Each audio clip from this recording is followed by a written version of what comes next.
many other lives were left unfinished and broken. Many questions are unanswered.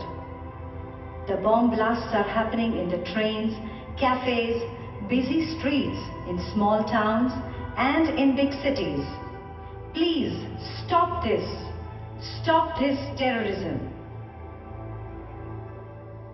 Popular cafes, restaurants, malls या सर्व ठिकाणी सुरक्षा वाढवावी. Optimal security यंत्रणेचा समावेश करावा. डिटेक्टर्स इन्स्टॉल करावे. आपल्या आसपास कोणतीही संशयास्पद वर्तणूक आढळल्यास त्वरित कॅफेच्या मालकांना किंवा पोलिसांना कळवावे. सर्वांनी सतर्क राहावे. Do not support any unwanted activity. Stop terrorism.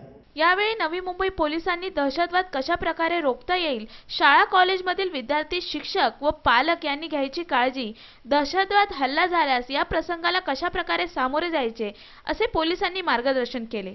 यावेळी उपस्थित आमदार मंदाताई म्हात्रे यांनी नवी मुंबई पोलिसांच्या कार्याचे कौतुक केले. अतुल अजयजींशी बोलत होतो की जी ताज हॉटेलातली जी क्लिप दाखवली तर मला असं वाटलं की इतका दहशतवाद हा पण कधी पाहिला नाही.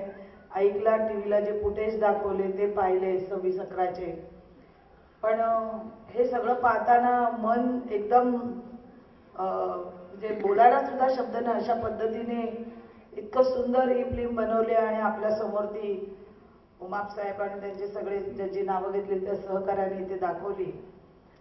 मी खरोखरच मनापासून धन्यवाद देते की नव्या मुंबईमध्ये पूर्वीपासून शांतता आहे. जेव्हा 26/11चा बॉम्ब हल्ला असू दे किंवा पहिला त्याच्या अगोदरचे बॉम्ब हल्ले मुंबईचे असू दे किंवा रेल्वेतले बॉम्बस्फोट असू दे, पण नवी मुंबईने नेहमीच शांतता राखलेली आहे आणि नव्या मुंबईमध्ये पोलीस आयुक्तालयाने आणि त्यांच्या कर्मचारी अधिकाऱ्यांनी नेहमीच चांगलं काम केलेलं आहे.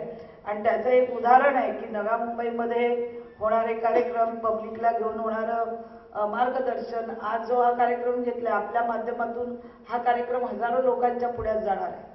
कारण आता आपण 8 दिवस हा कार्यक्रम वेगवेगळ्या ठिकाणी वेगवेगळ्या परिसरात घेणार आहे. माझी उमाप साहेबांना विनंती आहे की आपल्याला कुठेही कसलीही मदत लागली तर आम्ही आपल्या पाठीशी आहोत. शेवटी ही नवी मुंबई आपल्या सर्वांची आहे आणि ती शांतता राखण्याचं काम तुमचं आमचं सगळ्यांचं आहे असं मी सांगू इच्छिते.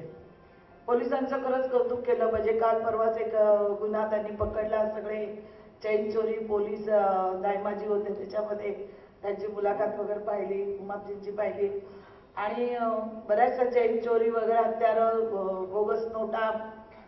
मला एक सांगावंसं वाटतं, मी आताच बोलली आमच्या कमिशनर साहेबांना की एका महिलेचं 11 वर्षापूर्वी मंगळसूत्र गेलं होतं.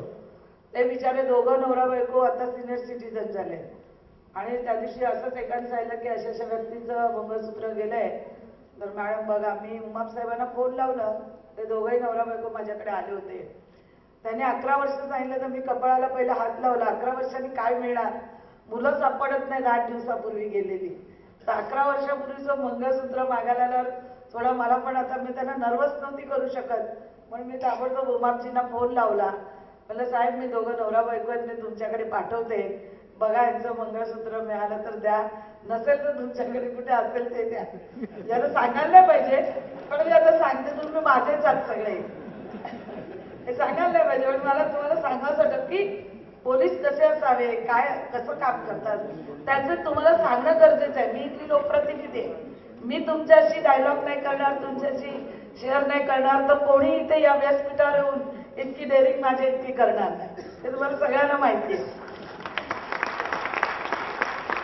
ते दोघंही जोडपं उमाप साहेबांकडे गेलं. उमाप साहेबांनी ताबडतोब त्यांचं मंगळसूत्र शोधून आणि त्यांचंच मंगळसूत्र मिळालं बघा 11 वर्षानंतर. हे सगळ्यात कौतुकास्पद आहे.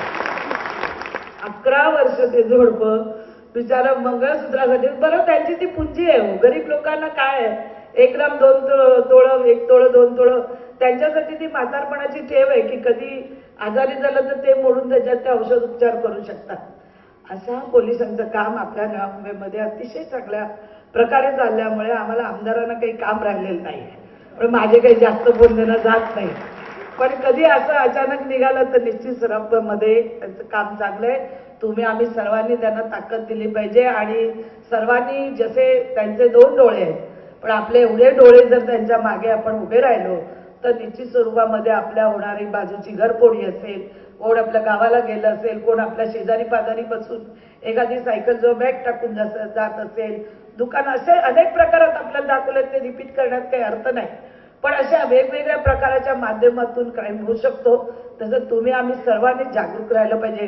नंतर शेजाऱ्याच्या घरात भांडण होतं, आपण बघत नाही, नंतर आपण ऐकतो दोघांनी आत्महत्या केली किंवा दोघांनी एकमेकाचा मर्डर केला किंवा आणखीन येऊन त्यांना मारून गेले. तर मला असं वाटतं आपण जागरूक नागरिक आहोत, आपण आपली जबाबदारी आहे. जर एखाद्याचं बाहेर भांडण होत असेल किंवा घरात होत असेल तर गपचूपरित्या आपण पोलिसांना सांगितलं तर ते बाकीचे उपाय त्यांच्या हातात आहे, ते करतीलच.